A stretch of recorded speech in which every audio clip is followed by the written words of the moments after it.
ඉස්සර කීරි සම්බ තිබුණාද? කීරි සම්බ නැතුව මැරිච්ච එක මිනිහෙක් මට කියන්න. මේ හාල් කිලෝ 20ක් දීලා මේ එතකොට අරක්කු දෙන්නේ කවුද? දීපංකෝ අරක්කු බෝතලයක් ගෙවන්න. බද්ද අඩු කරලා දීපංකෝ අරක්කු රජ සේවකයාට. මට නම් ඔය අරක්කු බෝතලයක් ගන්න සල්ලි වලින් මාස 6ක් ගන්න හාල් ගන්න පුළුවන්. හාල් වලට මිලක් යන්නේ නැහැ. හාල් වලට යන මුදලේ දැනෙන්නේවත් නැහැ. මස් මාළු එළවලු වගේ දේවල් ලාභ කරලා දෙන්න. එහෙම නැත්නම් රජ සේවකයාට අඩුවට දෙන්න හාල් දෙන්න එපා. බත් කන්න හොඳ නැහැ ඔච්චර. බත් කලා දියවැඩිය හදලා ඒගොල්ලෝ කය වෙහෙසලා වැඩ කරන කට්ටිය නෙමෙයි. බද්ද අඩු කරලා දීපංකෝ අරක්කු රජ සේවකයාට. ආයිබෝවන් සත්‍ය ගවේෂී නාලිකාවෙන් අද කතා කරන්නේ රජයේ සේවකයා සහ හාල් ගැන කතා කරනකොට ඇමතිවරු 3-4 දෙනෙක්ම ඉන්නවා. ලාල්කාන්ත, නලින්ද ජයතිස්ස, සමහර කඳ මහතා එක්කෙනෙක් ඉන්නේ ගොවියෝ වෙනුවෙන් මැරෙන්න වගේ කෑ ගහපු එක්කෙනෙක්. ඉතින් එයා ඊළඟට වසන්ත සමරසිංහ. වසන්ත නම් මරු කතා ටිකක් කිව්වා. වසන්ත කිව්වා ගෙවන්න ගන්න හාල් දෙනවා කියලා රජයේ සේවකයන්ට හාල් කිලෝ 20ක්.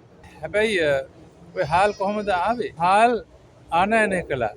ඒ කියන්නේ රජ ඕනාට වඩා හාල් ගොවියා වගා කරනකොට ඕනෑමට වඩා වී වගා කරනකොට මේගොල්ලෝ මොකද කරන්නේ? හාල් ආනයනය කරනවා.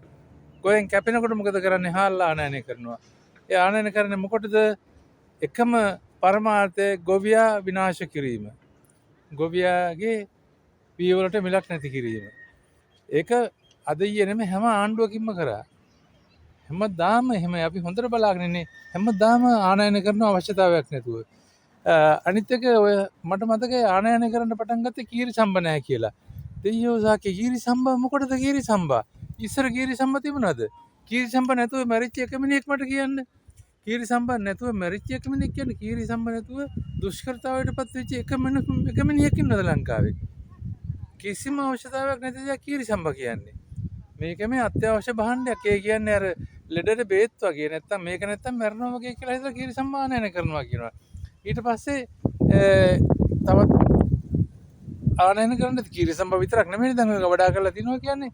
දැන් අපිට ආරංචි විදියට හාල් දිරනවා. හාල් දිරන හින්දා තමයි ගබඩා පිරලා ගබඩා අස් කරන්න විදියක් නැහැ. ඒ හින්දා තමයි ඔය රජයේ සේවකයන්ගේ කරේ ගහන්න හදන්නේ හාල් කිලෝ 20 වකින් සල්ලි වලට ගන්න හින්දා නොමිල නෙමෙයි ගෙවන්න දෙන්න. ඒක ගෙවන්න දෙන්නොත් අපේ මිනිස්සුන්ගේ සිරිතක් තියන්නේ ඕනේ ජරාවක් කර ගහනවා. අර සහනදායි වල 750 කඩු කළ දුන්නා සහනදායි මිලක්නේ. ඒතකොට ඔය සුළු සහනයක් පෙන්නලා ගෙවන්න දෙනවා කියලා පෙන්නලා ඕනේ ජරාවක් කරේ ගහන්න පුළුවන් ලංකාවේ. ඉතින් ඒක එක කාරණයක්. අනිත් කාරණේ එතකොට රජයේ සේවකයෝ හිඟන්නෝ කියලා තක්සේරු කරලා තමයි එහෙම කරන්නේ. හිඟන්නන්ටනේ එහෙම දෙන්නේ.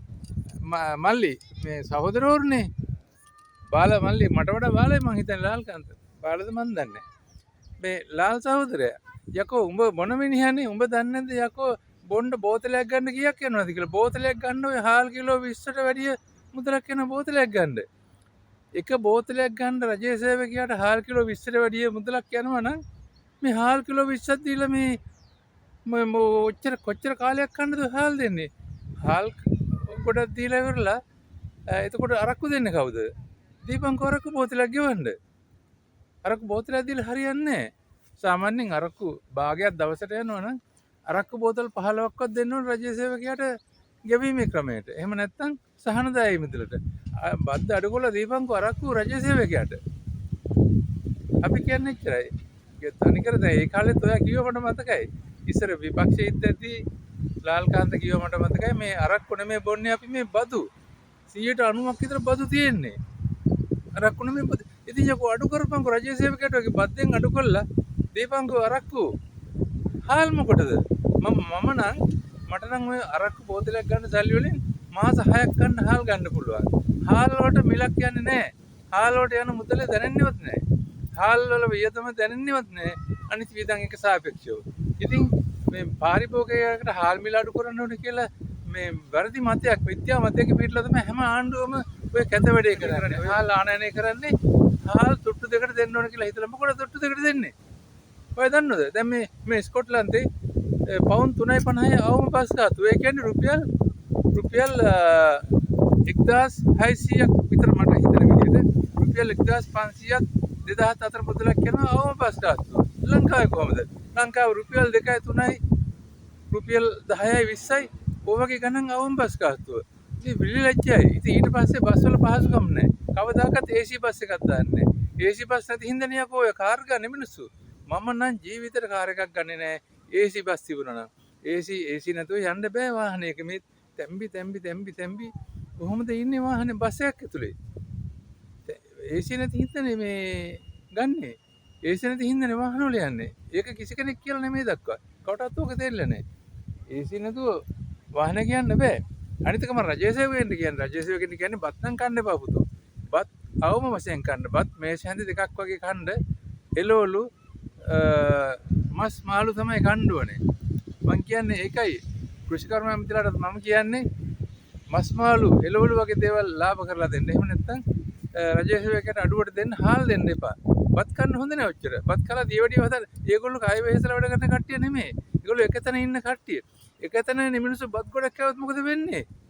මහා විනාශයක්. රටටත් කරදරයක්. ඊට පස්සේ රටට සම්පූර්ණ සදාකාලිකව ලෙඩ වෙනවා. ඒගොල්ලෝ දියවැඩිය රෝගී වෙනවා. ඊට පස්සේ හෘද රෝගත් ඇති වෙනවා ඒ ආශ්‍රයෙන්. ඉතින් රජයට සෞඛ්‍යයට කොච්චර වේදමත් දරන්න ඊට පස්සේ. ඉතින් කවදාකවත් ඔය බත් කන්න බතාලා හදන්න එපා. දැන් කඩේට ගිහිල්ලා බත් පාසලයක් ගත්තොත් මේකට කියන්නේ බත් පාසලයි කියලා. තනි කර බත් තියෙන්නේ 100.1ක් විතර අනිතිව තියෙන්නේ. කන් හැන්දක් විතර මැල්ලොන් ටිකක් දානවා. සම්පූර්ණ බත් තියෙන රුවන්වැලි සාය විතර බත් ගොඩක්. ඔය බත් කන්න හොඳ නෑ. මට නම් ඔය කඩේ බත් එකක් ගත්තාම ඒකෙන් 20 එකක් විතර මං කන්නේ. ඒකෙන් තව 19ක් විතර කුණු බක්කියට දානවා. 20 එකක් විතර බත් ගන්නෙ.